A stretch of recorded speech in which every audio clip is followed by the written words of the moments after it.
actually, if you see our this here,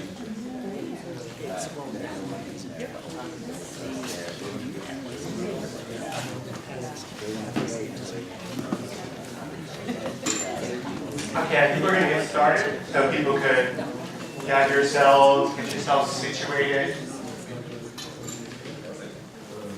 So, good afternoon, everybody. Today is Thursday, May 25th. Welcome to the Ryan-White Planning Council. Fresh off the backs of the President's proposed budget. So I'd like to start with welcome and introductions. So since I'm the one who has the microphone, I'll start. I'm Matthew Lucier from Village Care. I'm your elected community co-chair, and I'll start on my left. David Fox from the New York City Department of Health and Hygiene, Planning Council staff.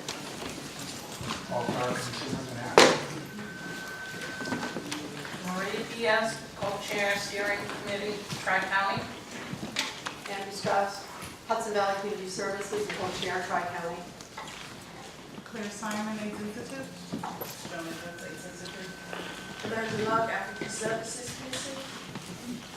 Lisa Zulik, Consulting River, IOC co-chair. Zach Hennessy, Integration of Care and White Hot Heights Medicine. Bobby, Integration of Care and Neighbors. Randall Bruce, Consumer of Knowledge. And PSRA. Lisa Bates, Tri-County, Consumer Protection, Planning Council.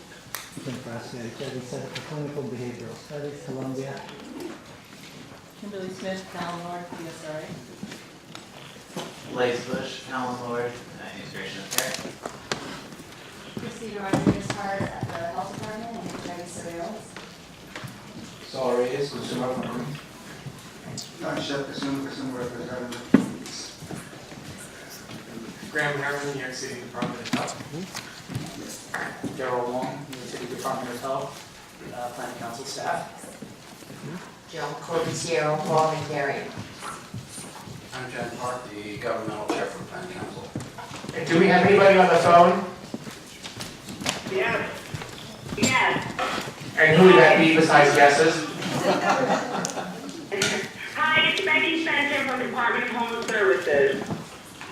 Bonnie Coxon. This is Scott Stone from the Rockland County Health Department. This is Christopher Joseph, Mount Sinai Integration of Care Committee co-chair. This is Donald Powell, Exponents Integration of Care Work Group. This is Faye Barrett, Needs Assessment Work Group. This is Carrie Davis, co-chair Needs Assessment. Okay, thank you guys. Okay, just a few rule-keeping items. If you have your cell phones or smartphones with you, please put them on vibrate. Those folks who are on the conference call, please mute your phones. And remember that you've muted them when you start speaking with us. If you are inclined to text, respond to work emails in the course of this meeting, as a courtesy to the other council members who are paying attention to what's happening in this present moment, please take your texting outside. It's a sign of respect and courtesy that we are all here, we are all present, we are all engaged, and we're not doing homework. I want to say a few words about Daphne Hazel, a member of this council who has passed away. We have mentioned her loss in a number of meetings that have occurred since her passing. And as a moment of silence, I'll read to you a statement that we made on her passing. Some of you may have seen this, and others, if you haven't, those of you in the audience, I'd like to share it with you. It's seldom that we lose a member of the council while they're in service. This council's been in existence for 25 years. It's seen probably every leader in the HIV community in New York City sit at this table. But we've seen a number of other people living with HIV, people working in other fields, people doing research, who have also graced this table. and are no longer with us. So Daphne is one of the rare characters in the council's life that was actively engaged in the work when she passed away. And here's some comments about that. It's with a heavy heart that I write to inform you of the passing of Planning Council member Daphne Hazel. A practicing Buddhist, we received word that she passed from this life to the next on Monday. Every Planning Council member is precious, and Daphne was no exception. She was a diamond. Each member's participation validates our commitment to community involvement.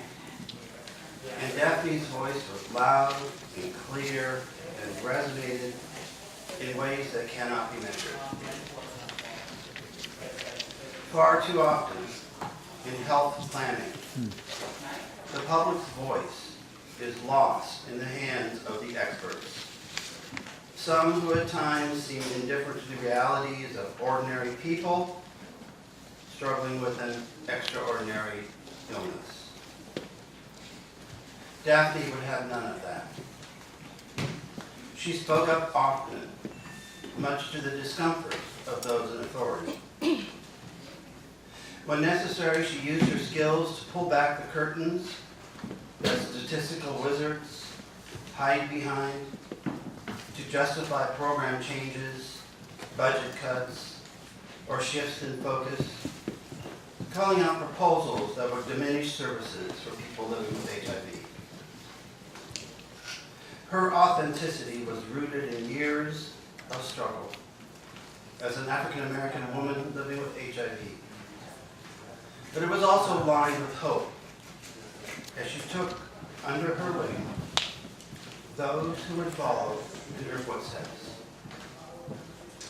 It was an honor to have her here on the council. It was a privilege to feel her warm hugs, to hear her laugh, to witness her contributions to making the lives of people with HIV better, one step at a time. Thank you, Daphne. We will keep Campbell burning. Can we take a moment of silence, please, in memory of Daphne Hazel?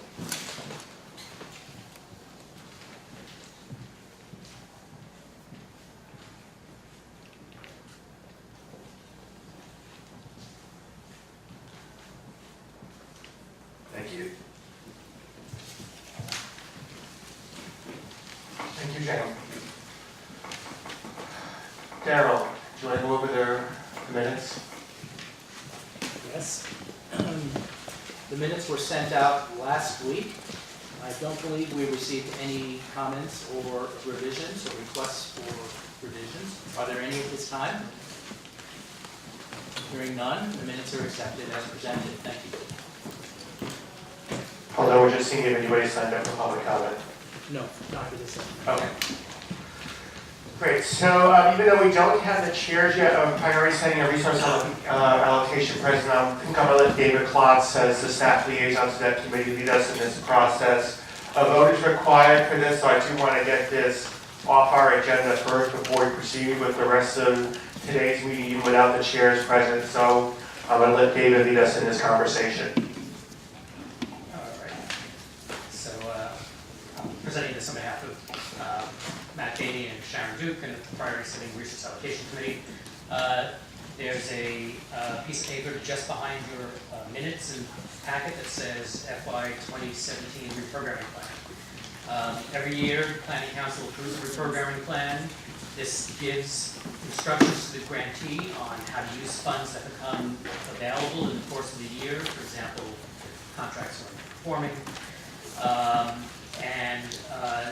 Every year, we kind of have a standard reprogramming plan that authorizes the grantee and master contractors, DOH and Public Health Solutions, to move uncommitted funds within a category to enhance overperforming contracts.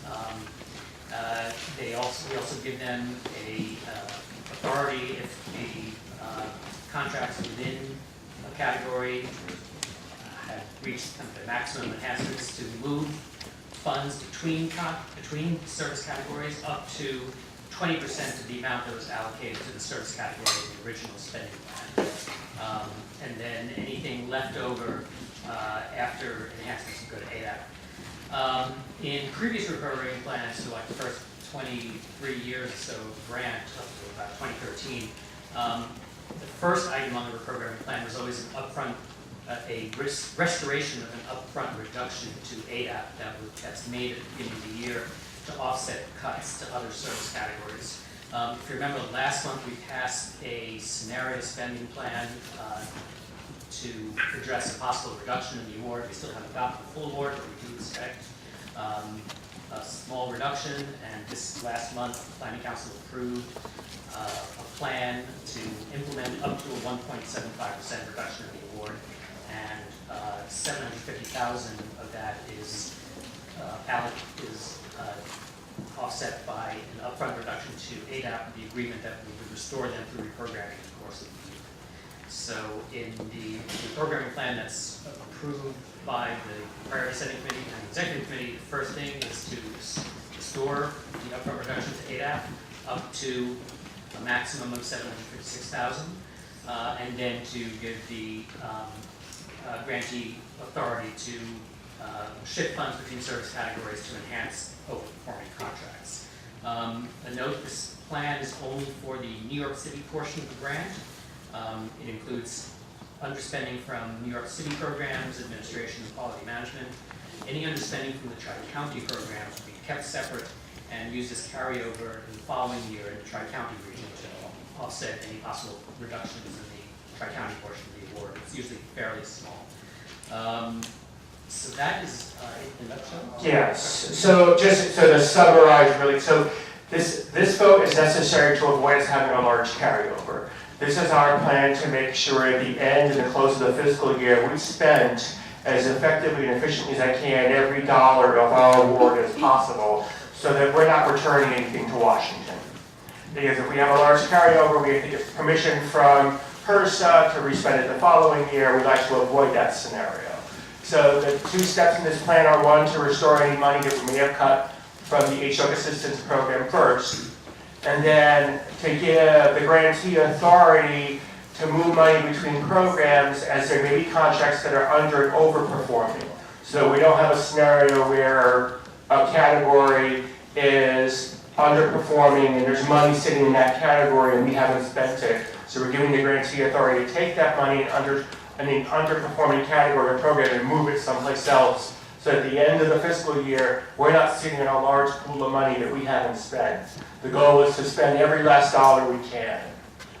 So we're going to need a motion on this, but before we call a motion, does anybody have any questions on what's just been discussed?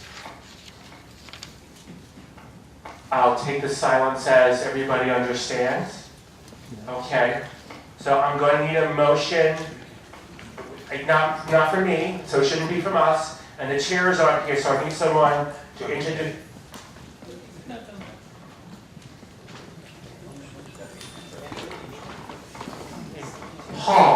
Paul, would you like to make a motion, sir? Yep, I motion that we administer what's proposed by the priorities study committee to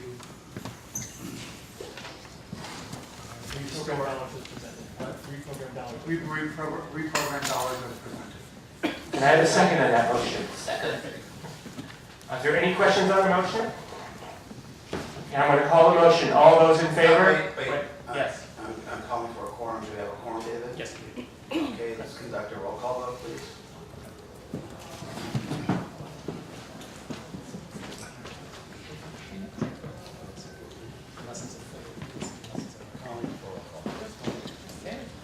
All right. We're going to do a roll call vote. Someone here is insisting on it. Let's just do it for process. Okay. And by the way, our bylaws don't allow people who call in to a face-to-face meeting to vote, so I'm only going to call the names of people who are actually at the table. Randall Bruce? Yay. Lisa Best? Yes. Blaze Bush? Yes. Paul Carr? Yes. Maria Diaz? Yes. Joan Edwards? Yes. Claire Simon? Yes. Billy Fields? Yes. Tim Frasca? Yes. Brandon Harmon, Yes. Zach Hennessy, Yes. Jan Udis, Yes. Matt Sir, Yep. Amanda Lug, Yes. Jesus Maldonado, Yes. Jan Park, Yes. Bobby Rolakis, Yes. Saul Reyes, Yes. Kimberly Smith, Yes. Andrew Strauss, Yes. Lisa Zulli. Yes. Motion. Did we miss anybody? Okay, motion carries, obviously. I just wanted to call your attention to the fact that you just approved the movement of millions of dollars. Millions of dollars. From one service category to another, hundreds of thousands of dollars, tens of thousands of dollars within a service category. You've also just approved up to $800,000, $800,000 of funding to the state ADAP program. And I believe that when we make these kinds of decisions, with this amount of money, that we should give it the gravity and the attention and the understanding that when we say yes, saying yes to improving our systems, we're saying yes to returning a favor, if you will, of the state, allowing us to take out of their proportion of money and use it to operate until that money is restored by the end of the funding cycle.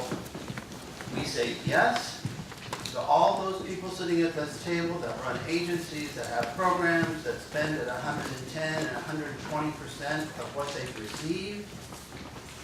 And we are returning that other 20% that they, on good faith, have provided services for hundreds of people. So there's a magnitude to that decision, there's a magnitude to that yes. It's not just a simple yes, it's a significant yes. And that's why I've asked for a roll call vote. That's why I've asked to highlight this particular item in our agenda of dozens of items. Because it is amount of money that you, sitting at this table, have the authority to say yes or no.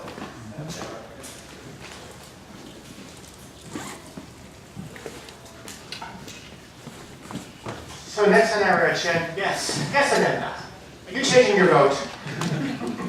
No, I just want to, I think on behalf of everyone, just thank Jeff for keeping this real. Thank you. Thank you, Amanda. I believe I have to say the motion was adopted. Okay, in case anybody didn't figure that out. Thank you, Joe. All right, so next on our panel discussion is a conversation about safe consumption spaces. I'm not the one leading this conversation, so I will leave it to those who are. So I want to reintroduce Melanie Lawrence. She's our new planning council staff. And she has been very busy working on this issue. And I want to read for you, and then we're going to play for you a news clip, and then we're going to assemble a panel of experts that will speak to the issue of safe consumption sites. Before we go there, though, Melanie, if you just go over what the handouts are in the packet. I believe that we sent this to you ahead of time with a caveat that said, please read this before you come to this meeting. So sometimes we ask you to do things other than sit at this table and say yes. You might have some homework. It might mean that you may need to spend 20 minutes, 40 minutes, an hour reading about a topic. We've asked you to do that about safe consumption sites because this is a totally new issue. We've never brought this to the Planning Council before. We think the council staff and the co-chair of the council felt that it was important enough to set aside some time at today's meeting to begin to inform you about the movement that is happening in this state, in this country, that has happened all across Canada, within the last year to help to begin the opioid epidemic that we're experiencing here in this city. 4 to 6 people die every day in New York City from drug overdoses that could have been prevented. We need to, following the mayor's call, think of whatever kind of intervention, whatever kind of initiative that would help prevent those deaths. We need to be talking about them, we need to be considering them, we need to be thinking about how can we help curb an epidemic. And we, those of us sitting at this table, are probably the most skilled people at learning how to curb an epidemic. And how did we do that? We questioned authority. We changed our programs. We looked at new models. We listened to the community. We asked people with HIV what they needed. We developed a whole continuum of care from housing to legal services, to transportation, to mental health, to substance use, to medical case management, to food and nutrition programs.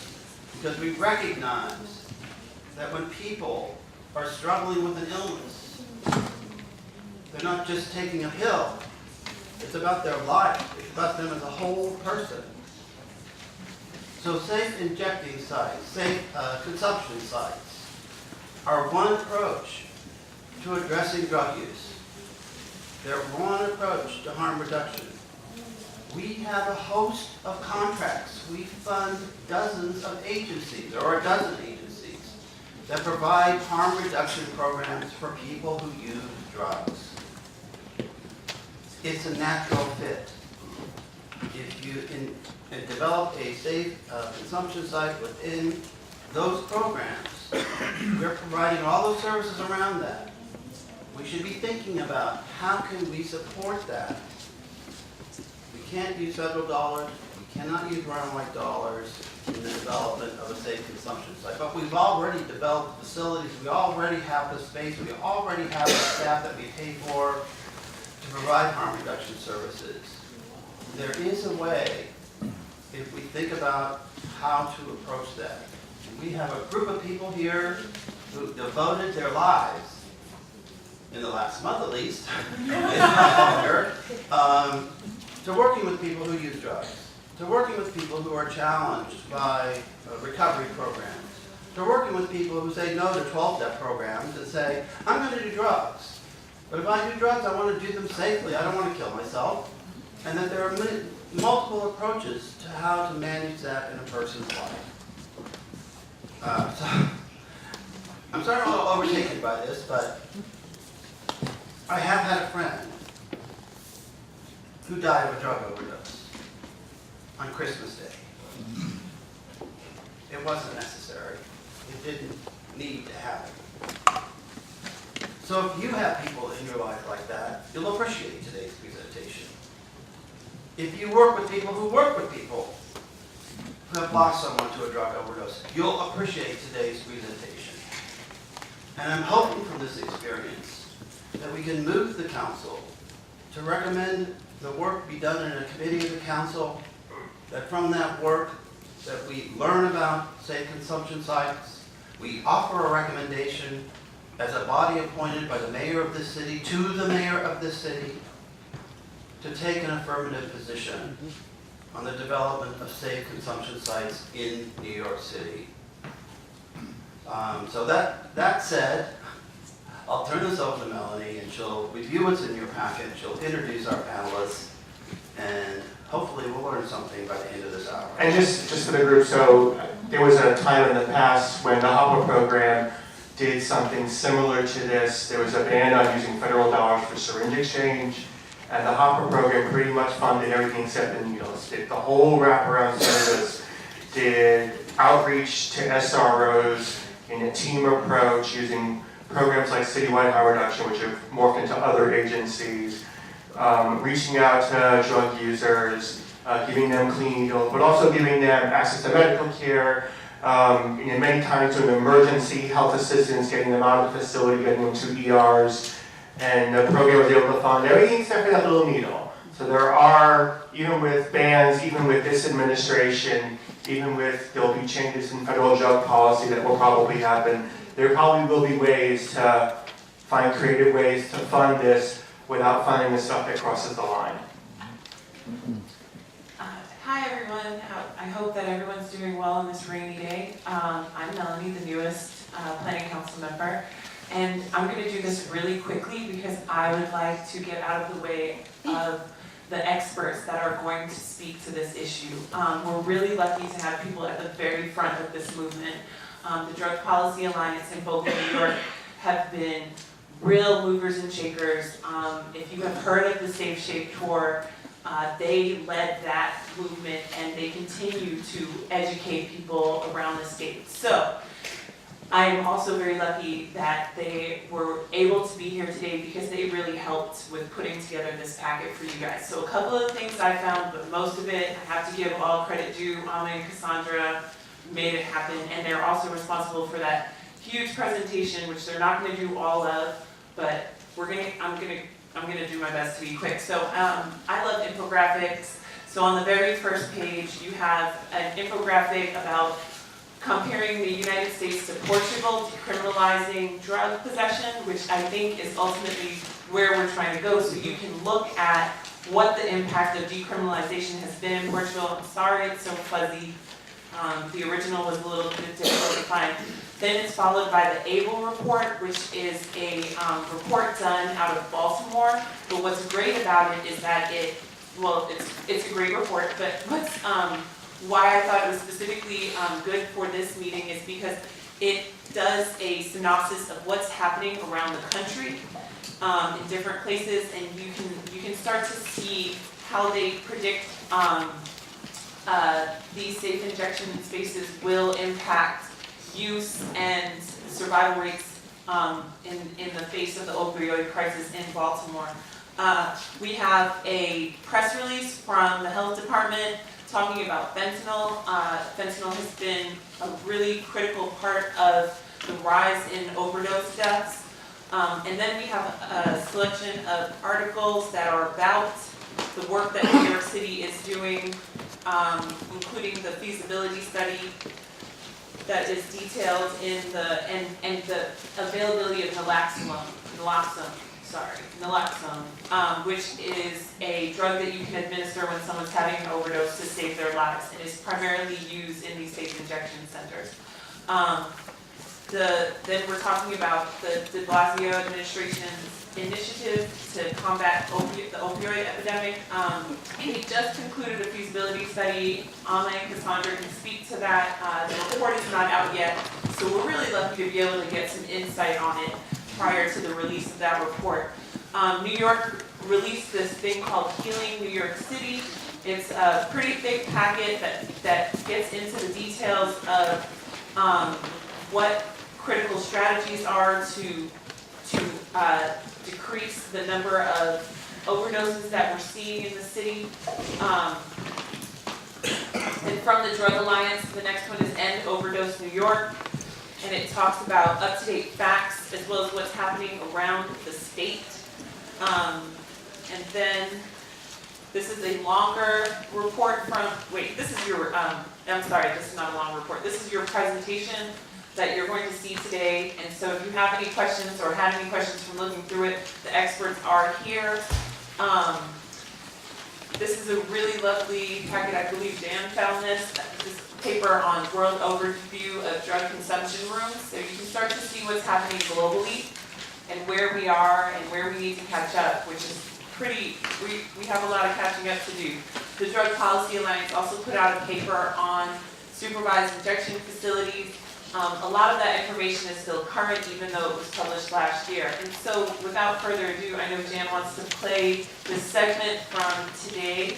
And in the interim, I'm going to put 5 chairs up in the front of the room. I think you're going to want to do your slide presentation from the side, and we'll find a mic for you to do that, and then join us in the front.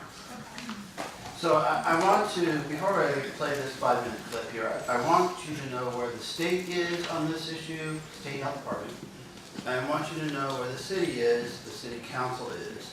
And it's in the A-Bell report, and I'll just read it to you, it's a couple sentences. In September of 2016, the New York State Department of Health released an updated guidance that serves to regulate syringe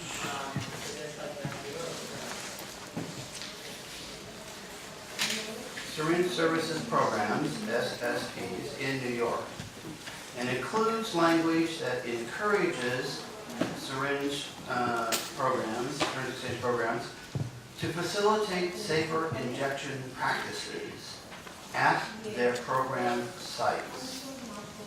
Further, in November 6, 2016, the New York City Council announced it would spend $100,000 to study the pros and cons of supervised injection facilities. The council is actively looking at the best location for SCSs, safe consumption sites, and it is planning on using its insurance policy to ensure that safe consumption sites, regardless of their co-location with an organization that has existing insurance. So work is being done at the state level, it's being done at city council. We're anxious to hear the mayor's position on this topic and to work with the mayor, and the city health department is actively doing. And I wanted to share that with you. So let's begin with this 5-minute segment, and then we'll turn to our panelists. As we call Undercovered. This week we're focusing on battling addiction. NBC News investigative correspondent Roman Farrow is here. He's looking at stories that are tied to the war on drugs, and you don't always see these ones in the headlines. Roman, good morning to you. It's good to see you guys. You know, we're really at a turning point in terms of how America addresses drugs and addiction. Just a few days ago, Attorney General Jeff Sessions ordered harsher sentences for drug offenders. But some states and cities are pushing back with approaches that emphasize treatment rather than criminalization.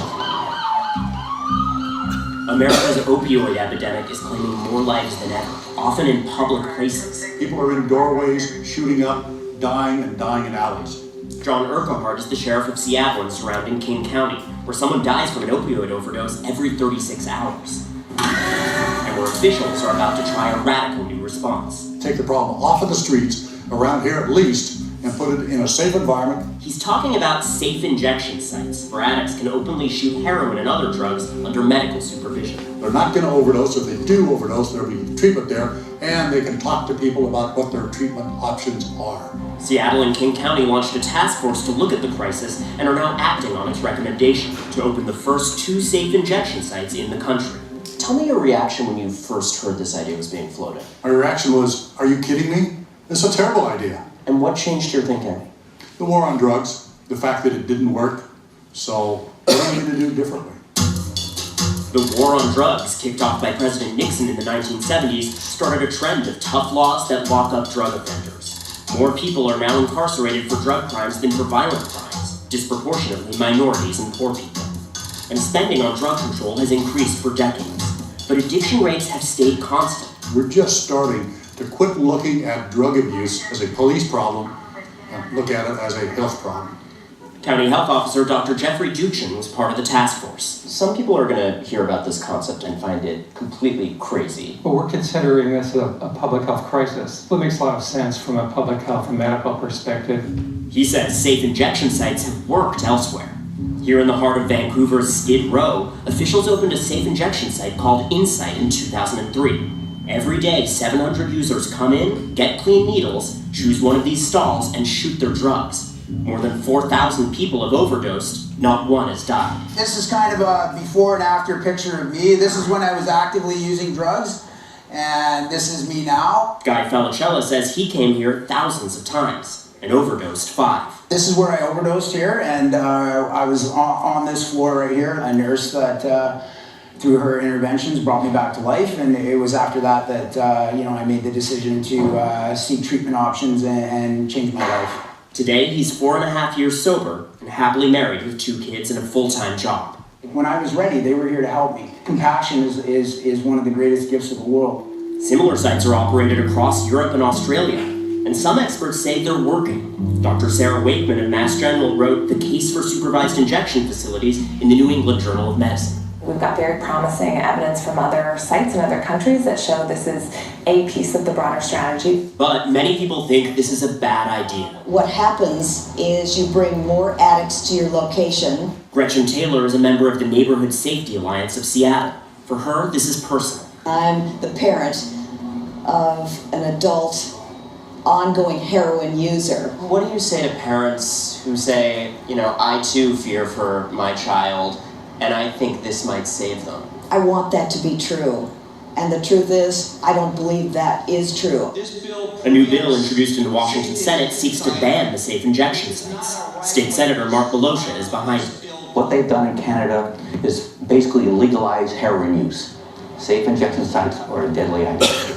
And with new Attorney General Jeff Sessions pushing a tough law enforcement approach on drugs, there are questions about how the federal government will react. The Controlled Substances Act prevents setting up places like this where you got people using drugs inside. Could you be in the position of asking your officers to enforce illegal activity here? There's certainly a good argument that the officers can't be charged federally. I'm not going to let our efforts here locally be dictated what the federal government may or may not do. Our new Attorney General is more about law enforcement approaches to drugs and less about public health approaches. That's probably true. I think that's a huge mistake.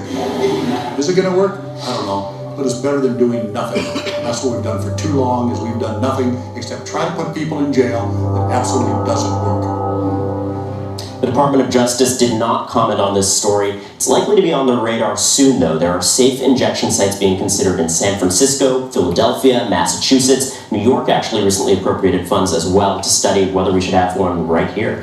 This could get a debate really going, because I think there are a lot of different sides to whether or not this is a good idea. It clearly works for saving lives, as we were discussing while we were watching this, but the broader impact on the communities these go into is really, yet to be decided. And there are going to be some people who just can't get their head around the idea of trying to stop people from doing drugs by giving them a safe place to do drugs. This is the crux of the whole drug war debate. We have an administration launching a tougher criminalizing approach. There are people who say that's right. There are other people who say you just mitigate the downsides.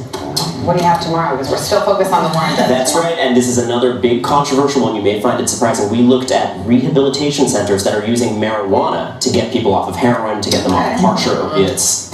You've got some doozies this week. All right, Ronan, thank you. With United Healthcare, you can get rewarded for walking.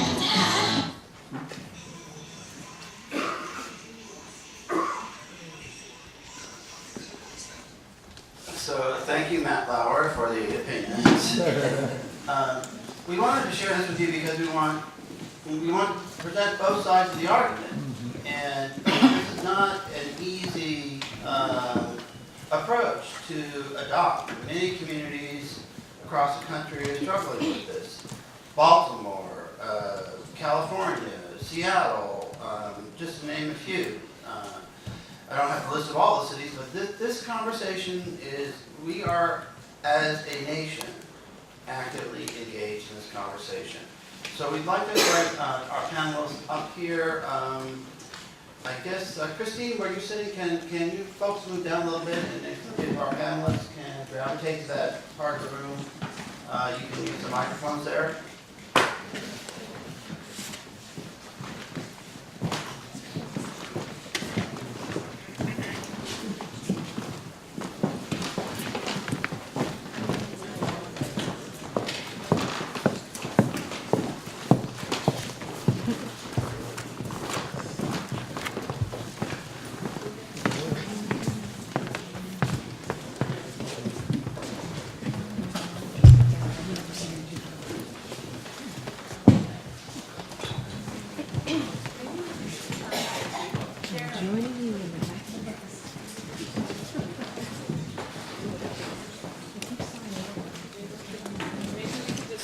Another chair here. Then the wires go. Okay.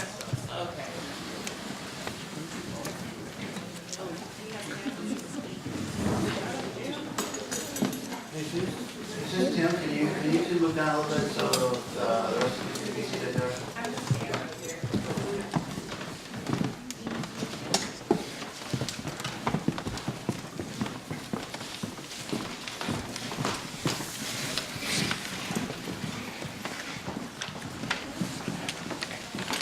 Do you know if it's I might have you switch those slides. Can you folks introduce yourselves, please, to us? Just tell them that's that. Hi, Mike.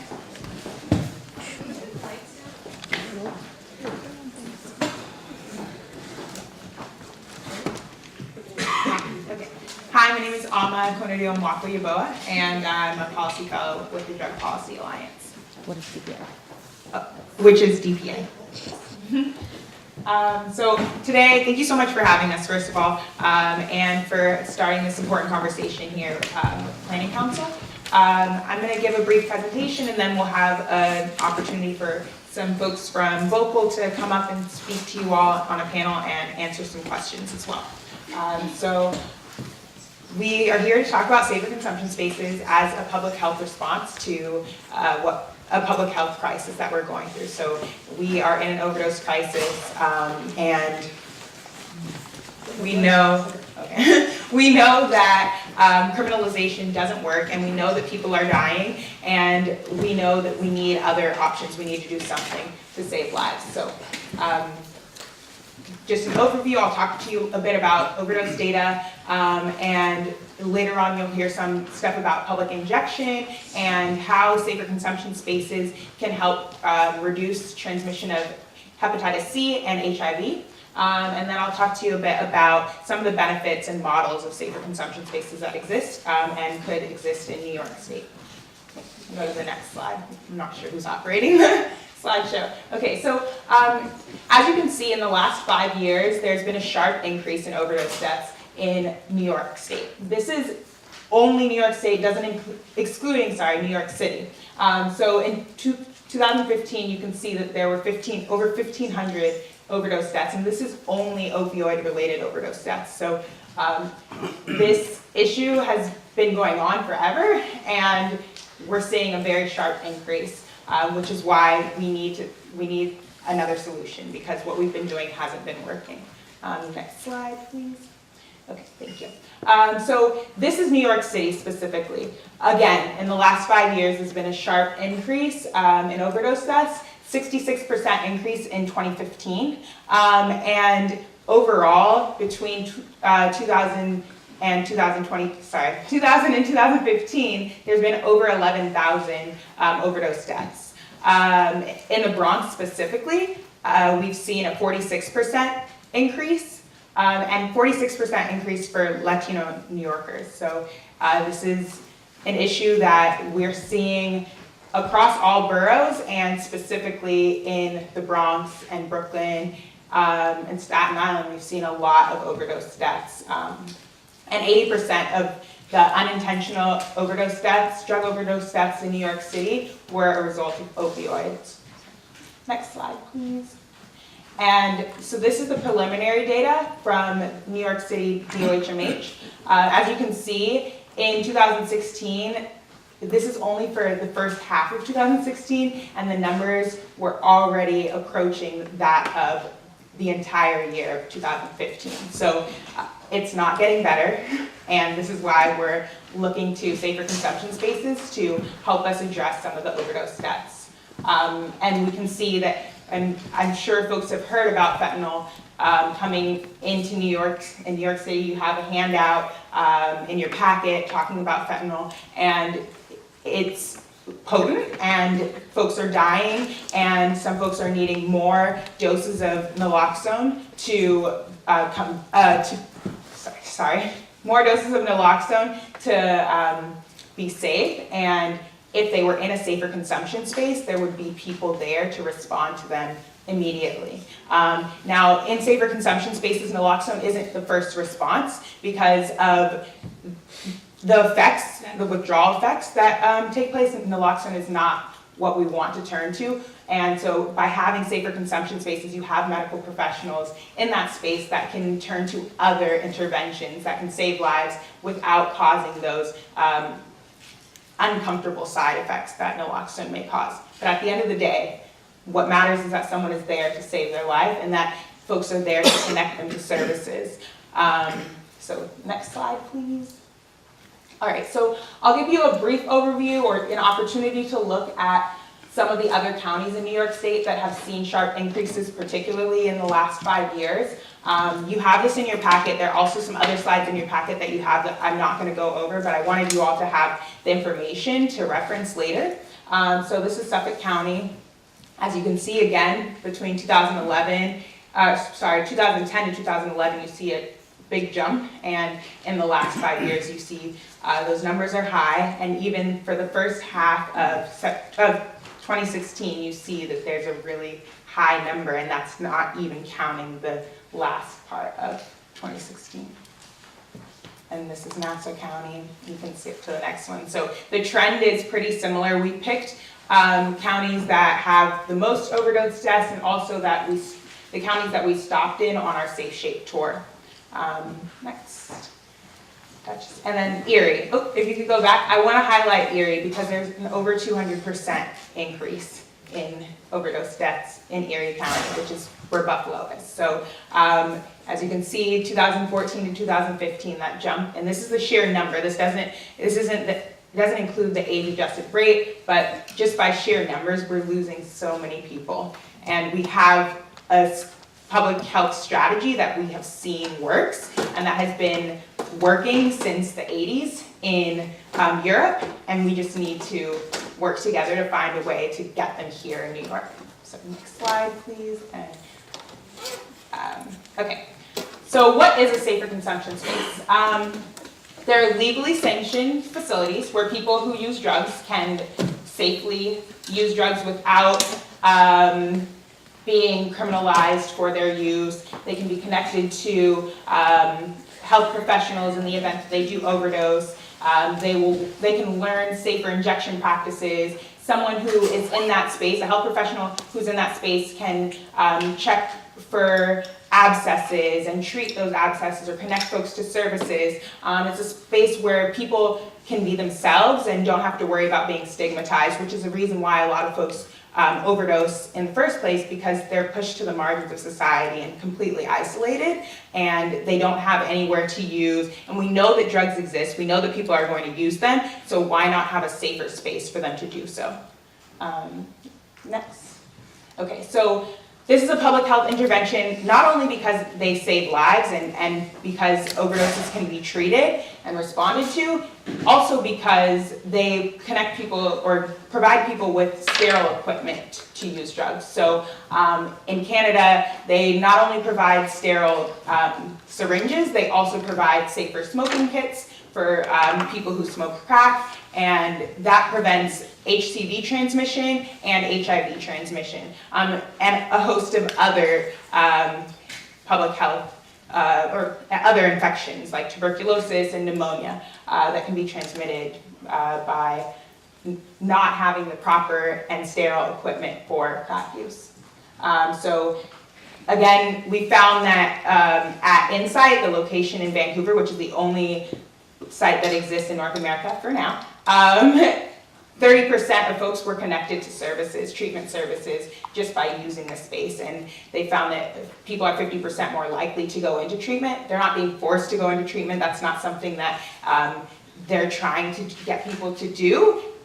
But just by being in that space, they have the resources and the community that they need in order to be connected to services if that's what they choose. And it's an opportunity for them to develop a sense of community and for them to know that when they need something, they know who they can go to. They know that they have someone. And when you have people injecting in public and being stigmatized, they don't know who they can go to because they're continuously being pushed to the margins of society and isolated because of their drug use. Next, please. Okay, so some of the benefits, I've talked to you about a few. And what's most important, it's decreasing fatal overdose, it's saving lives, increasing access to treatment and other services.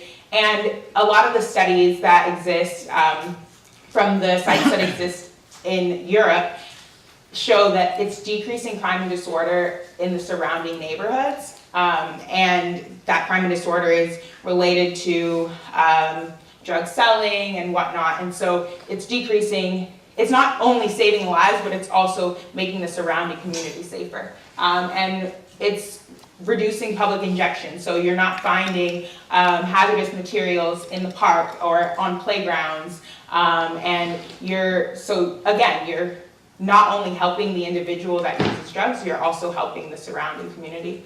And like I said, and like my colleagues at Vocal will talk about a little bit later, it reduces the risk of transmitting HCV and HIV. And it's cost effective. I mean, first off, if you're reducing the risk of HIV and HCV, those are medical services that now you don't have to use those funds for medical services for individuals who contracted HCV or HIV. You can use those funds for something else, and you're spending less than the amount that you would save. And you all have the research that we provided you that shows how much money has been saved across the world and the projections for the savings in Baltimore. Next slide. So what could an SCS look like?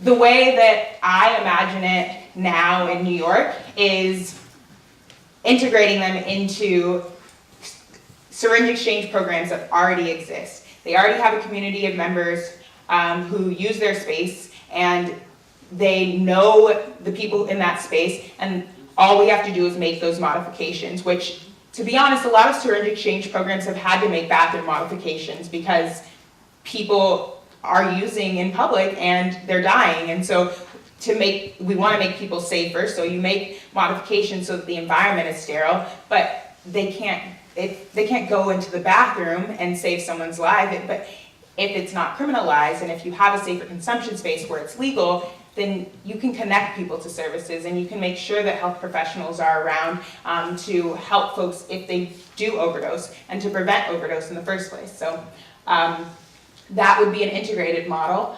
A portable model would be like a mobile van, which does exist in other parts of the world, and something like Safe Shape, which is like a tent, not necessarily like we're not saying that we should set up tents around New York State and allow people to inject there. And at the same time, it's important to acknowledge the fact that people are dying now, and we need to do something. So we need to think about what it is that we can do now and how we can expand upon that as time goes on. And last would be a standalone freestanding facility with wraparound services. So something like Insight has like 13 booths, and they also have treatment services on another floor.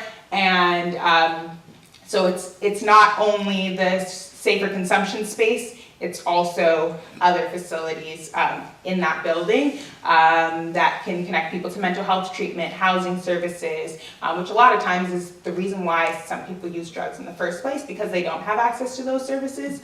And a freestanding facility like Insight, I mean, they found that the surrounding area in Vancouver, their overdose death rates have decreased by 35%. And in other parts of Vancouver that are not near Insight, they've only decreased by 9%. So you can see that how much SCSs will help and how many lives they have the potential to save. These are some of the supporters of the SIFNIC Coalition in New York City that's working on this movement. And so you can go to the next slide. Okay. Here's some information. You have it in your packet, so if you need to reach out, if you have any questions, want more resources, all those links and email addresses are in your packet. And I'm going to turn it over to my colleagues at Vocal to talk more about HCV transmission and to have a bit of a panel discussion. Thank you. Great job.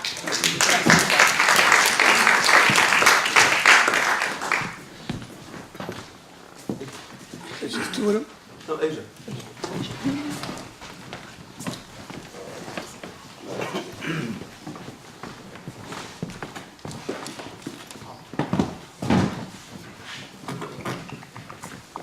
Good afternoon. Thank you again on behalf of Vocal for inviting us here for this very important and life-saving conversation.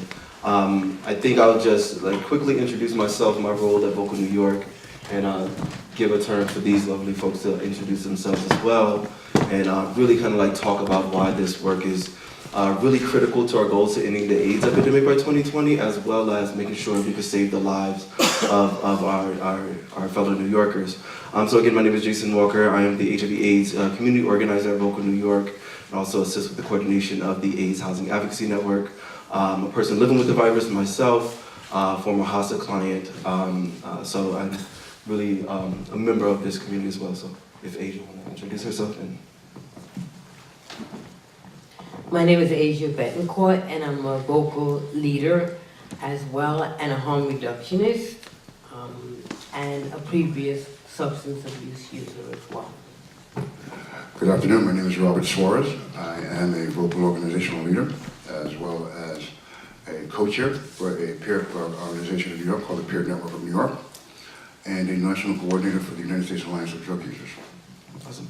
So I think we're really just here to kind of like just give a quick presentation about like why this work is relevant for our fight against the AIDS epidemic, and my two lovely co-leaders in this fight will talk about like why it's very relevant for their respective communities.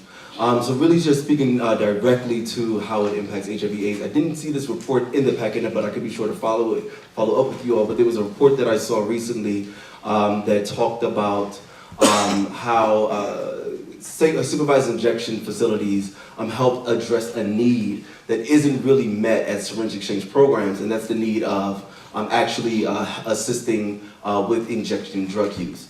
So I think there was a report found in the book, a study in Vancouver at Insight, that I believe it was approximately 700 folks that were surveyed. Nearly a quarter of them required need in shooting up, all right?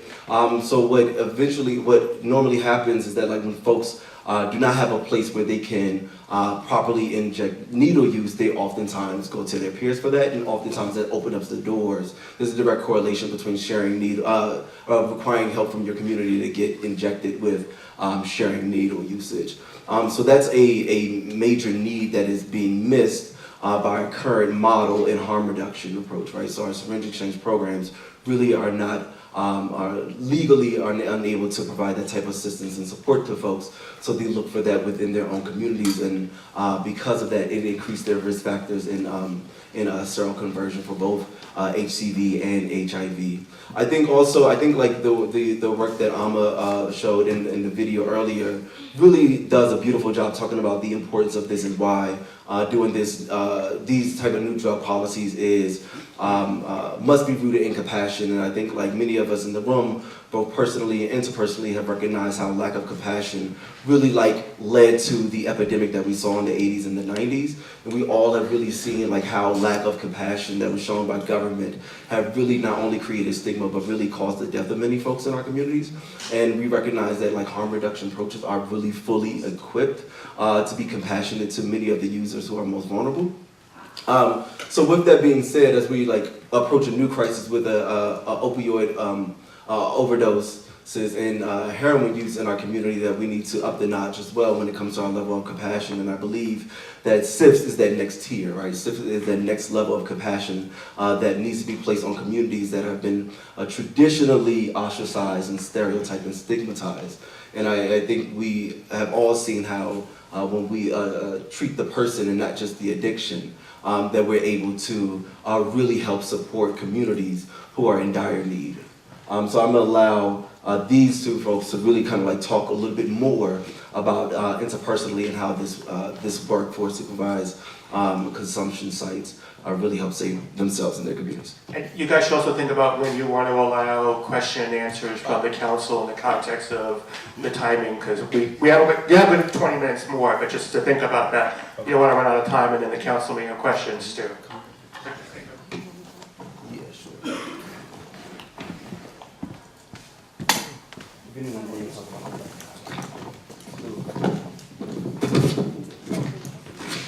So if you just want to like just chat about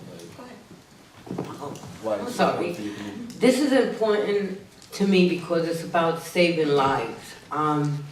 Being like I said, a previous substance abuse user, the one thing that hits me the most is how people treated me, how there was nobody in my corner to help me at all.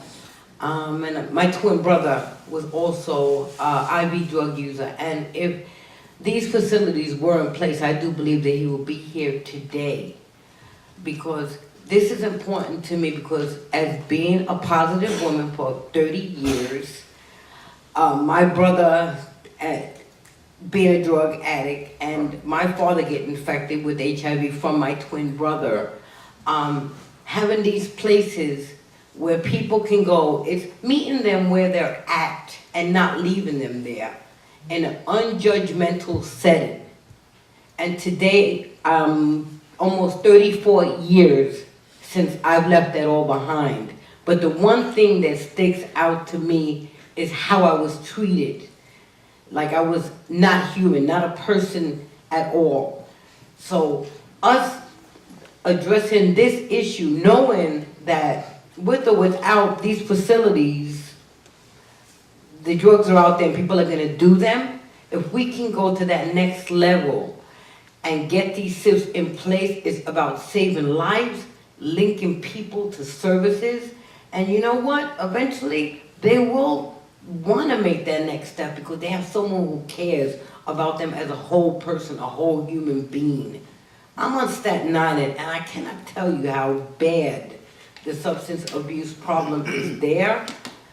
And as the council who work to try to make a difference in this community, this is the one ask that we need, hands down. It's about saving lives. And like I said, it's out there, and either we're gonna continue to turn our backs on it, or we're gonna step up to the plate and say, you know what? Let's move forward with this and save lives. And I think at this time we should go to questions, and then people here can answer them. So I'll take a shared program to ask the first question and bounce around to the room. So I'm a resident of Astoria, and I've been a resident of Astoria for like 22 years, and I think about the fact that there was a huge controversy trying to get a family shelter opened in our neighborhood with lots of kids. And every crime that occurred in Astoria was attributed to that one family shelter, no matter what the evidence was. And I'm just curious if you guys have thought about the NIMBYism that will naturally occur and how you're going to overcome that. Maybe expanding a current harm reduction, needle exchange program might be a way to slowly develop a program. But all the other options, I can see community reaction, and I'm just curious, I'm sure you guys have thought about this. I'd like to hear your comments and your thoughts on that. So I think when we talk about the different SCS models, the thing that we think is most responsive to the way we are set up here in New York City is by integrating the services into already existing establishments. And so by expanding services in already existing establishments, we kind of lessen the conversation around NIMBYism because those groups of people are already incorporated there. And also I think part of the things that we're working on and what we've learned in the moment is that part of our work as harm reductionists and by providing these services is also mainstreaming the conversation about stigma and compassion and substance people that are struggling with problematic use. And so we are hoping that in the context of the crisis, that a lot of the stigma-based work and conversation can happen. So for my reading on this, every dollar invested in a safe, I'm sorry, we'll get to you in a moment. Every dollar invested in safe consumption sites, you save $2.33. So how would we pay for something like this? We don't have the ability to pay for that through runaway funds. But how do you envision funding safe consumption sites, say in the Lower East Side Harm Reduction Surge Exchange Program? So for the most part, there are approximately 18 to 20 storage exchange programs throughout the city right now, not including upstate, and many of them are already set and ready to go to service safe consumption facilities. So that's one way in which we can move forward on it. My own personal opinion is that within many of the safe consumption sites, within many syringe exchange programs throughout the city, there is already a bathroom use that's going on where individuals have recognized the need for individuals to use their bathrooms within these syringe exchange programs. That to me states that we can no longer wait for the slow tick-tock of politics to catch up to where we are on the ground when it comes to moving forward with saving lives. So for every dollar, as you say, every dollar that's saved, every dollar that's spent, we save $2. Yes, that's absolutely true. And for every dollar that's spent, we save extra lives when it comes to moving forward with this safe consumption space. I think, first question I saw on the left side, but yes. Could we take any lessons from 2004, where it was the lowest rates of death? What are the reasons that increased from 2004 to 2017 such drastically? Is it veterans returning from war? What is the reason? I think that I'm not going to pretend to understand how we had such a huge jump. I think I can't speak to that in this particular moment, but I think as most people recognize that there are risk factors that come into place that spur a drug epidemic, but I don't think we've talked about that in this particular moment. And so for the people that are in the health department, either in the city and the state, maybe they can have more information about that, but I'm not going to pretend to be like, this is what happened in 2004 and this is what's happening in 2017, unless somebody else wants to add to that. But I was definitely in high school. But I would also say that to your point earlier about funding, I also think that we are in a place where people are doing more integrated care. And so some of the costs include like medical professionals being on site, but the State Department through the AIDS Institute is doing things called health hubs, which already are including medical professionals to be in that space, which I think is some of the bigger costs. And so I think as we look at what the state is already putting in place to increase the capacity of the services already, we can just add on to it for like, because most of the stuff is equipment stuff that we can figure out how to pay for, but some of the stuff is also like medical professionals being there, and that's already being integrated through different models like the health hub that's happening in New York State. Bobby, I think that's a great question, and it's nice to have you here. We look at the slides before us and the rise of deaths in Suffolk County, Nassau County, Erie County, Monroe County, all the different counties in the state. And that's what epidemiologists would present to us, those kind of slides. And I'm always, those are the facts, folks. And that's interesting data, but I'm always curious as to the nature of your question as to why. Why are we now in the middle of this epidemic? And there's a lot of different approaches to answering that question, but I think fentanyl is one of the big issues. It's an element that's been introduced into heroin and other substances that drug users have not accounted for, and it's very easy to overdose with that mixture of that element in drugs. Also, the reason, why that rise, that's kind of a biological reason, I guess, but there are other ways of answering that question. So I'm hoping that today that we begin to witness this, and that we develop a task force that can have a deep dive further than this discussion here into addressing those kinds of questions. Kimberly, I think I saw your hand up. Can one of you talk a little bit more about the study, the feasibility study that the city council was able to appropriate funding to do?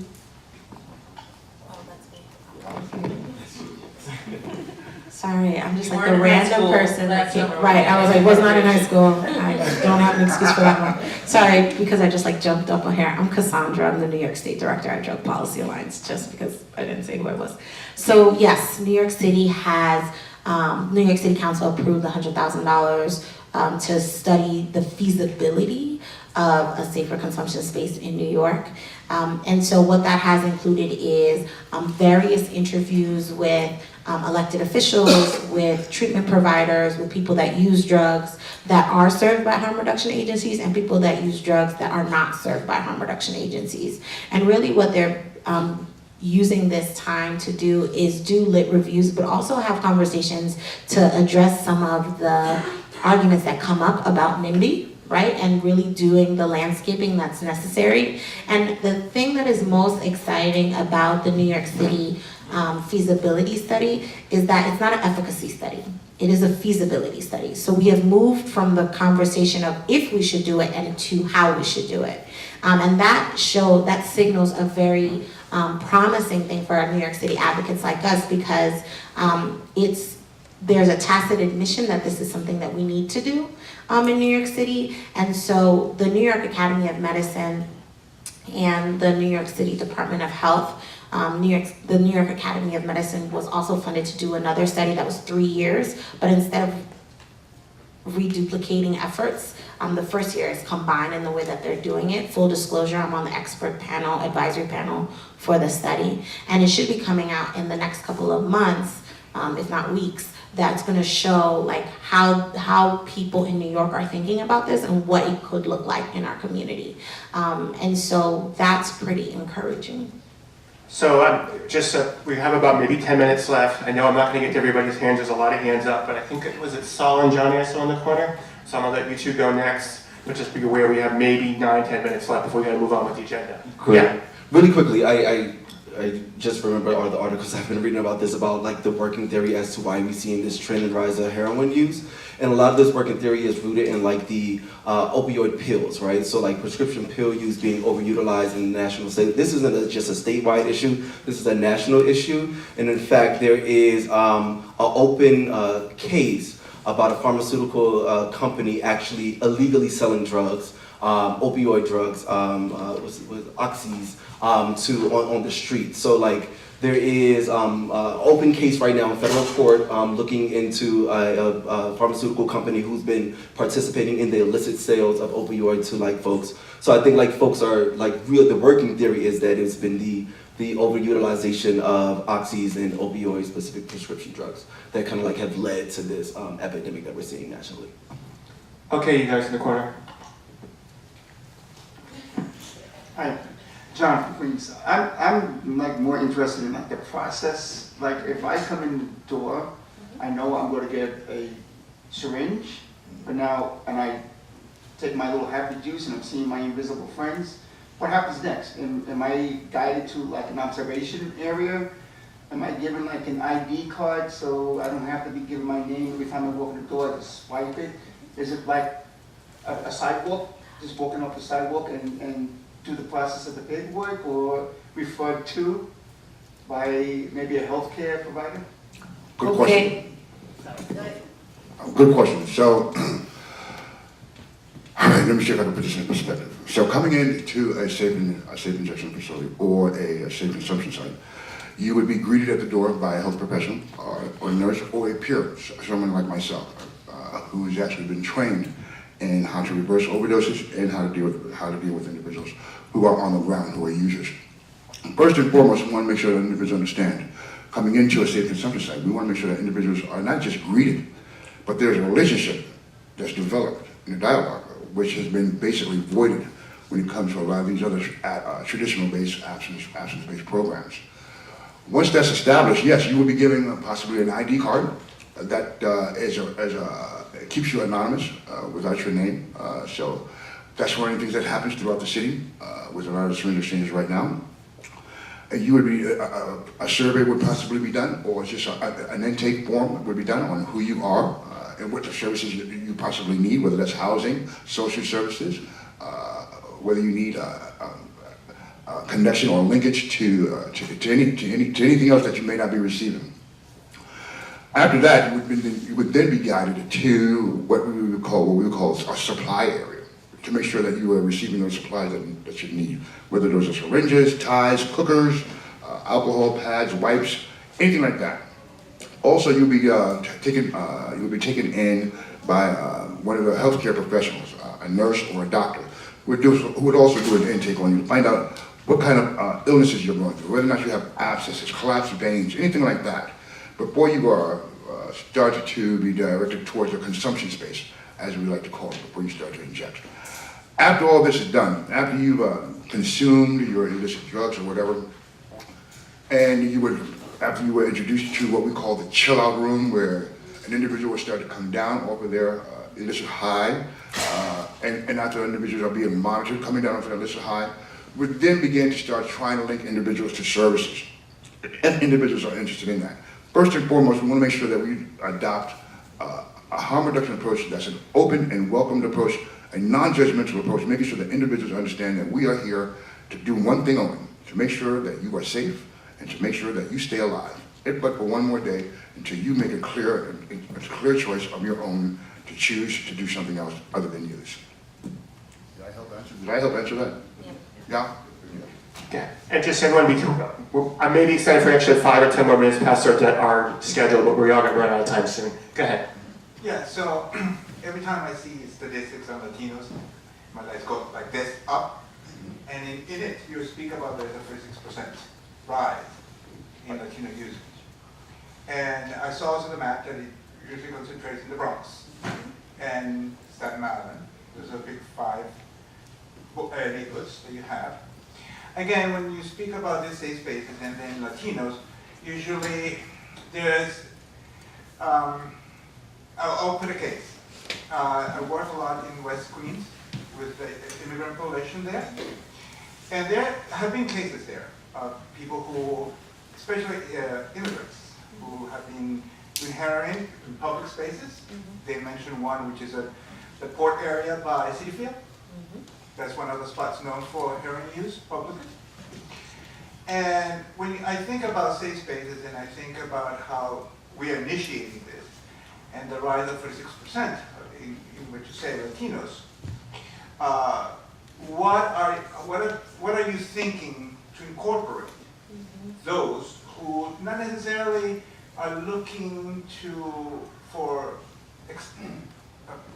those part users, those who come and go and not necessarily are, but what are the strategies that you're thinking of when you think about those users that are not heavy users, but they flow back for, especially, I've seen it in immigrants, right, and day laborers. They are not really consistent users, but they flow back in and out. So the education that an individual receives coming into any safe consumption site is first and foremost, we want to make sure that you don't use alone. All right. So also, it's not about an individual who uses every day. It's about those individuals who don't use every day as well. I have the privilege of traveling across the country and across the world. In Switzerland, they have their safe consumption site or their SIP right in the heart of downtown Switzerland. I asked that question: why is it downtown Switzerland? And they would answer me, well, we're not so naive to think that people who are in the business sector do not use also. So they wanted to make sure that it was accessible to any and everybody who needed it.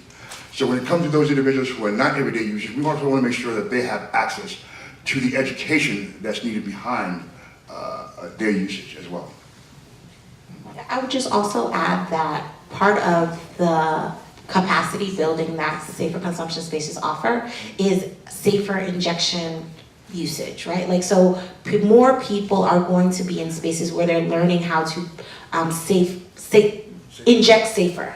And so that kind of information for someone who might not use a safer consumption space becomes more accessible when you destigmatize injection, right? And create a hub of like information, because not only are safer consumption places where people can inject, there's also places where people can learn. Because someone can come into a safer consumption space and not even use the consumption room, but know that they can go to the doctor and be like, I don't inject that often, but I have an abscess, so I'm pretty confused as to what's happening.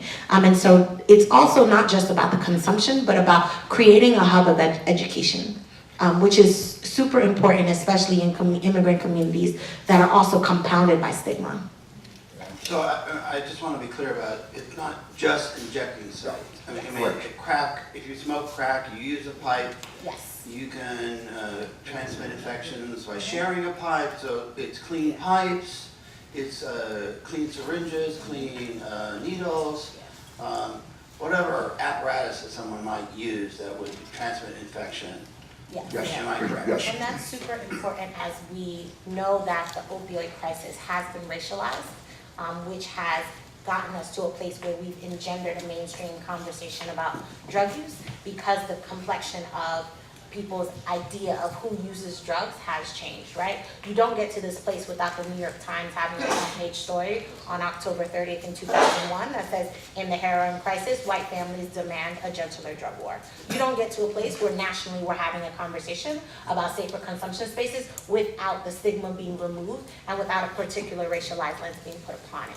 And so the conversation that you're bringing up right now, where there's such a focus on injection, is invisibilizing and cannibalizing that people are still using crack, and that we should also offer those services as well and be a part of that conversation so we can be more responsive to all the different communities and some of the communities that have never not been without an opioid crisis, like the South Bronx. So we're already over our time, but since one person's been waving his hand in my corner eye, I'll let him go. Paul, that's going to have to be the last question. There's been a lot of hands up, but we're already over our time. So Paul, you get the last. So what's the next step?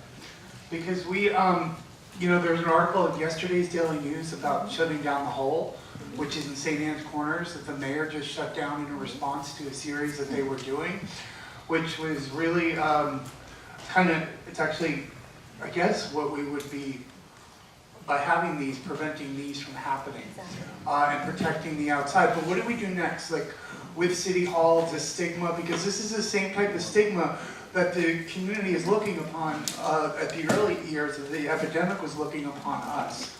Like, they're, let them die. So what can we do next? So that's a great question. So I would definitely say what you could do next is follow up with us as we're leaving, or we have a sign-in sheet, because we would love, one, for your organizations to sign letters of support. Two, we're doing legislative meetings where we could definitely use providers in the conversation and talking about it. Three, you should know that Linda Rosenthal, who's in the New York State Assembly, will be introducing legislation for this in the next coming weeks, and we would love your membership or your organizations to come stand in support around that.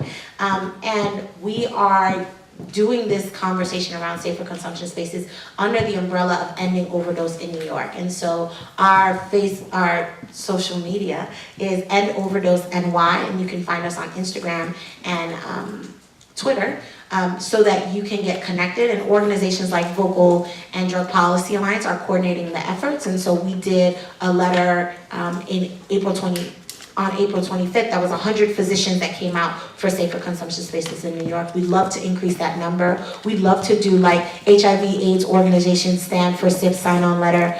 There's so many ways for you to get involved, and we are more than willing to help you enter those pathways.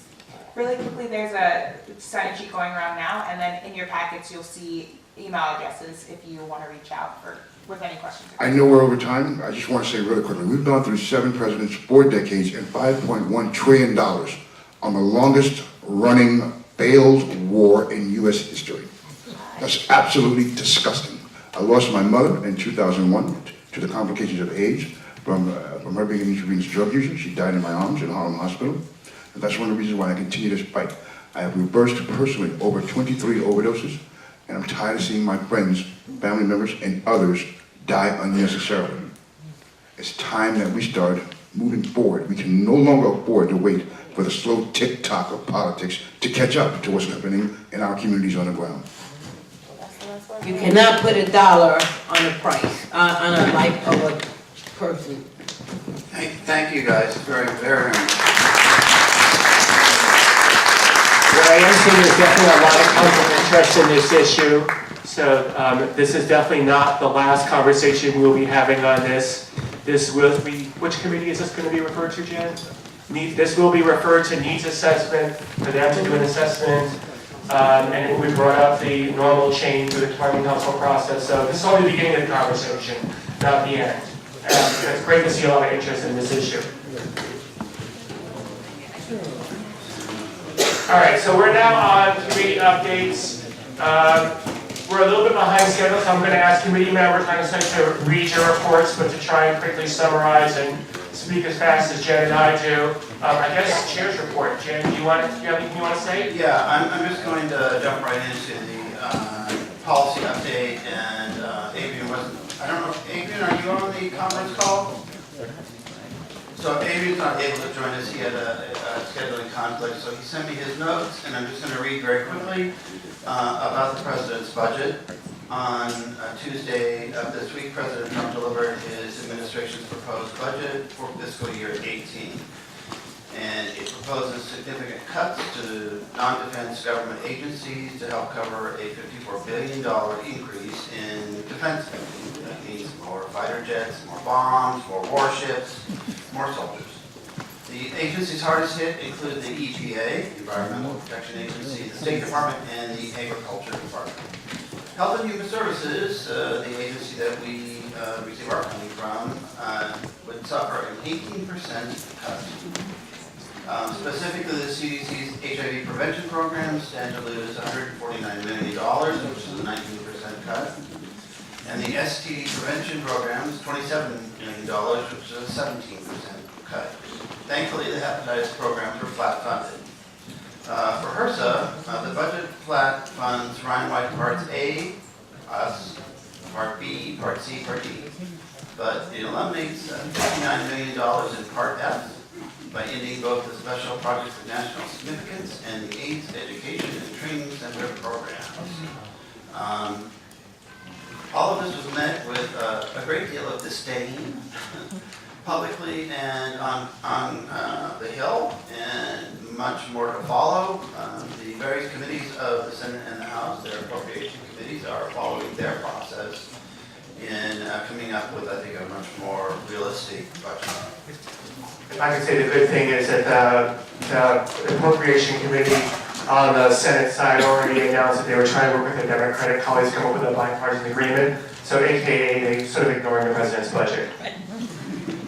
So the other big news item is the CPO's score on the American Health Care Act, which is a proposed replacement for the Affordable Care Act. So yesterday, the Congressional Budget Office, which is a nonpartisan federal agency, released its assessment of the American Health Care Act, the Affordable Care Act repeal bill the House passed earlier this month. And here are its findings. 14 million fewer Americans will be insured 1 year after its passage. 23 million fewer Americans will be insured 10 years out. In 2026, 51 million Americans under the age of 65 will be uninsured, which is about twice the amount as those who would have lacked coverage under the Affordable Care Act. The American Health Care Act would cut spending on Medicaid by $834 billion, and it would eliminate coverage for 14 million Americans. Premiums will go up in 2018 and 19, after which there will be significant variation based on states' decisions to opt out of the Affordable Care Act rules. The current version of the American Health Care Act will save $119 billion, which is $32 billion less than the initial version would have saved. The Senate has indicated that it plans to rewrite the bill. Projected impacts will continue to change with each rewrite and amendment. And I'll be more positive and say that Mitch McConnell was quoted today as saying he sees tax reform passing better than healthcare reform passing. So, Billy, are you here? Present. Would you like to share with us? We have now included in your packets all of the talking points that all of the chairs will be delivering in the course of a meeting like this. We do that because sometimes, most of the time, we run out of time. So you get to see a synopsis of what's happened in that committee in their last meeting and when the next meeting will be held. You also have email addresses for every chair on this council, every committee chair in this council, so if you have questions, you can just talk to them directly. So Billy, just want to give us a quick summary of what happened in your last meeting. The Consumer Committee met Tuesday on the 16th. Opening our meeting with moment of silence to the late Yasmin Hayes. You see the presentation by Claudia Calhoun, Director of Health Agency Advocacy at the New York Immigration Coalition and Immigrants' Rights and Health Care Access, as well as the community toolkit, including in Spanish. And this is a very good toolkit as well. It really helps people who are immigrants and don't really know their rights, don't know what to do, in case, they are brought by any of these agencies trying to keep me from feeling this year, or like this year, 70th away in person. Excuse me. The committee reviewed the final version of the Consumer Committee newly redesigned brochure.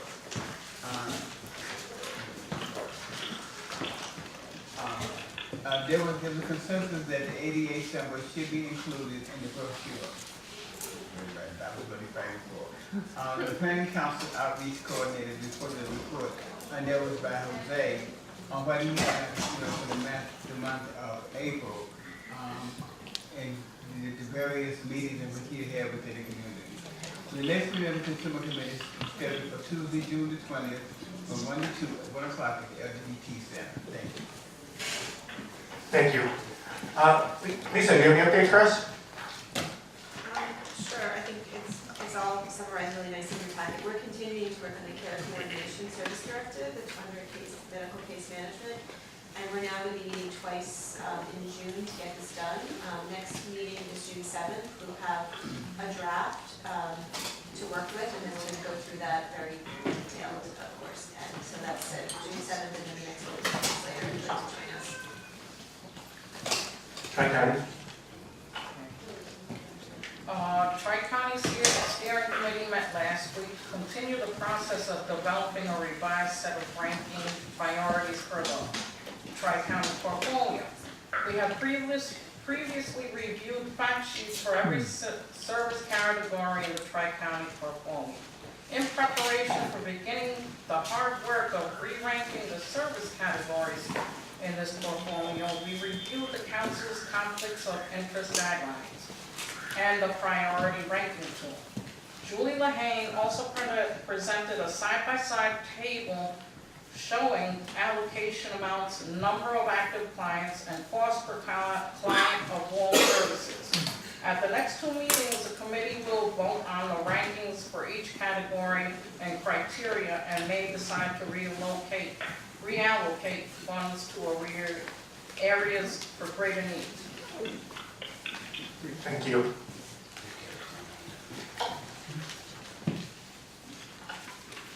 Karen, are you still on the phone? Are you able to do an update for the committee?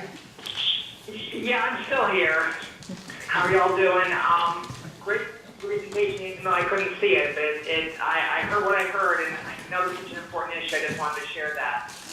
This assessment has been looking at the feedback we received from the community briefing last month, and also looking into what will guide our work for the next 6 months, including action steps from that briefing, review of the selection of work, housing, transitional care coordination, health education, and review of the integrated care and treatment plan. Now, for now, person.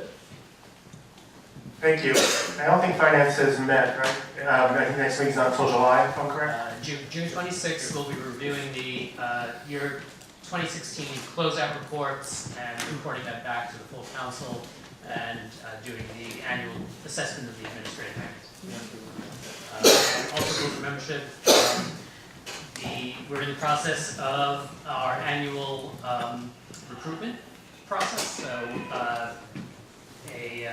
the applications went out to everybody, spread them widely. You can also tell people they can apply online.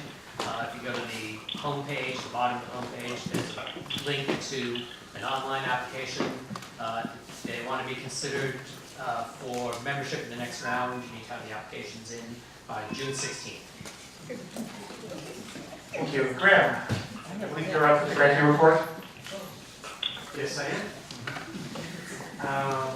I'll go through it briefly. I think the first item in terms of the president's budget was covered by Jan in the policy update, so I'll go through that. But that does, the 2017 full grant award is still pending. We do hope we'll get the full grant award in late June, early July is what we think will happen. Right now we're finalizing the last details on the annual progress report, which is due on Tuesday. I hope to submit that tomorrow. The FFR federal financial report is due July 30th, and I think that. Are you ready for some dinner? Thank you for inviting me here. Talking to my daughter.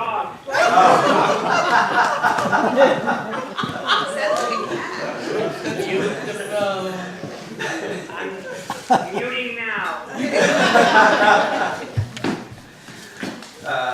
So yes, the federal financial report will be submitted by July 30th. I wanted to give a shout out to Christine Rivera, who at the 2017 National Association of State and Territorial Age Directors annual meeting, she received the Nicholas A. Rango Leadership Award. Christine Rivera is the director of the HIV Uninsured Care Program in the New York State Department of Health.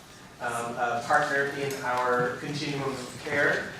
She was recognized for her outstanding leadership with the ADAP Crisis Task Force and her work in building New York State's uninsured care programs to incorporate medication assistance, primary care, home care, insurance continuation for 24,000 people living with HIV annually, and for, of course, developing hepatitis C assistance, a PrEP assistance program, as well as a new rapid treatment pilot program. So congratulations to Christine Rivera.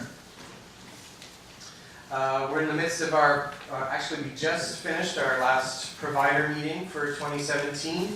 We conducted provider meetings with the care coordination providers, the food and nutrition providers, the transitional care coordination providers, the non-medical case management providers, the harm reduction providers, mental health providers, and the supportive counseling providers. They've been, over the last several years, we've been working to have these meetings be more an environment for peer learning. We focus on updates from eShare, mapping quality indicator reports and discussing those quality indicators for different service categories. We highlighted the issue of mortality through several analyses. One was one based on surveillance data, which is what I presented here several months ago. And then there was another one based on eShare. And I'll just go over the eShare mortality analysis just briefly, which is also outlined in the report. We conducted the analysis of mortality amongst the Ryan White Part A clients with the aim of identifying those at higher risk for death and informing service delivery. It included clients, the analysis included clients from care coordination, food and nutrition, mental health, housing, and supportive counseling, because those are longer term service models. We took a look at comparing those who died in between 2013 and 2015, and looked at variables including but not limited to hard drug use, insurance status, housing status, incarceration history, AIDS diagnosis, hepatitis C, and income, and compared that in terms of, also included Ryan White services utilization. There were 9,206 clients included in the analysis. There were 448, or 4.9% of those clients were deceased in between 2013 and 2015. So the following populations had a higher odds of being reported as deceased in eShare: clients with AIDS, clients diagnosed with hepatitis C, and clients with prior year service activity in care coordination, food and nutrition, and mental health, meaning that likely those service models are engaging more clients who have higher needs and are more likely to be at risk of dying. Foreign-born clients had lower odds of being reported as deceased. So this analysis was presented at the provider meetings to foster discussion about what have the providers experienced in terms of those clients who have passed away, and how can we think of a framework to prevent mortality in terms of the deaths that are preventable, in terms of mental health, substance use, hepatitis C, as well as will include smoking in future analyses. So a lot more work to be done, but we're excited to sort of partner with the providers and think this through. So it's exciting. And I think I'll stop there. Thank you. Thank you. We do have one person trying to public comment. Jan Asher? Van. Hi. I'm sorry. I've been called worse. Thank you. Oh, why don't you go to microphones? Sure. this on? Hello? Yeah, a few things on the SIFs. One, regarding the increase of ODs since 2004. It's largely fentanyl-based, as was mentioned. But we're seeing a group of people overdose that we haven't before because it's also being mixed in with cocaine, crystal meth, and pills that are counterfeit sold on the streets. So the cocaine user that maybe uses once a month, that doesn't even consider themselves a drug user, is now accidentally ingesting fentanyl, an opioid which they have no tolerance against. So we're seeing a new group of fatalities that we haven't before is part of the problem. And then after I work at St. Anne's Corner Farm Reduction, and I'm lucky in the sense that I've been involved with direct syringe access services since 1992, but I've also been an EMT and an EMT dispatcher.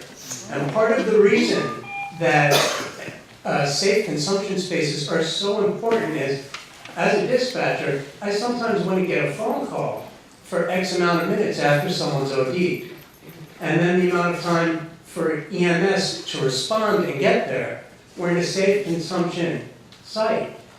We see someone fall out and care is right there.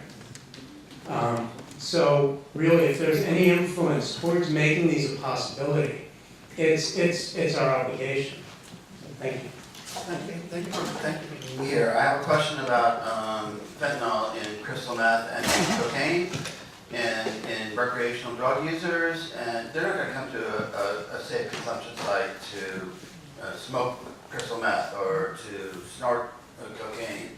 But those drugs are now, I think recent samplings of street drugs have indicated that 80% of those samples have fentanyl in them, crystal meth and cocaine. So in the event, so how do we get the word out to people in the community who use drugs, who recreationally use drugs, to be conscious of that fact? And I think they may also come. I'm sorry. And I think they also may come. Because I mean, if you look at it, bars, not everyone that drinks in a bar is a hardcore drinker. Some people will go there to use socially and create a network. But also, the Department of Health just last Friday and Saturday did a huge push where, and I volunteered for it, where in 2 days we gave out 50,000 flyers during rush hour and at off-peak hours to people to say, hey, do you know about fentanyl? People are dying in New York at a rate that we haven't seen before. And letting people know, like, the new face of overdose prevention can be you or you or you, because everyone really, in this day and age, whether we want to admit it or not, knows someone that uses drugs, uses drugs, and I mean, naloxone should be in every medicine cabinet the same way that aspirin is today. Thank you.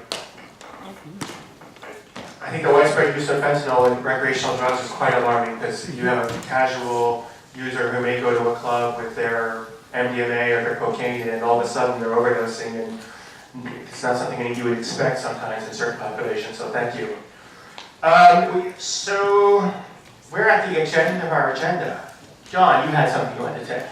Just real quick, I was on the conference call for the integration and care plan. And the problem was, it was just planning council people, there was nobody from the other side. So I don't know how they feel about it, the HPG. There was like nobody there, it was just planning council people. So are you talking about the webinar that we were on? Or? No, I was on that webinar, this was just the last conference call, I think it was like last week or earlier this week. We'll let our partners know of your consciousness about that. Thank you everybody for today, particularly our presenters. It was really a great presentation. We wish you and we support you. We love you. One more comment? I'm sorry, yeah, I forgot one of the more important things is Insight also makes testing available for your substances for fentanyl, and that's something I started doing at St. Anne's Corner Farm Reduction. Vocal does. I've personally been pushing this agenda because an educated consumer is an empowered one.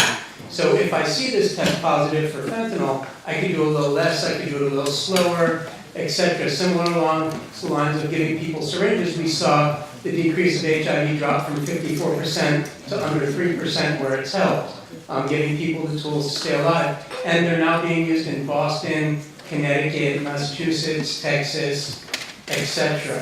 So one of the things that safer injection facilities will also offer is people the ability to test their substances to see what is actually in them, because due to the fact that the next step, as it was said earlier, which is so agreed, is decriminalization and regulation. So there's that. Thank you. Thank you. Do I hear a motion to adjourn? Motion to adjourn. So moved. See you in June. Thank you.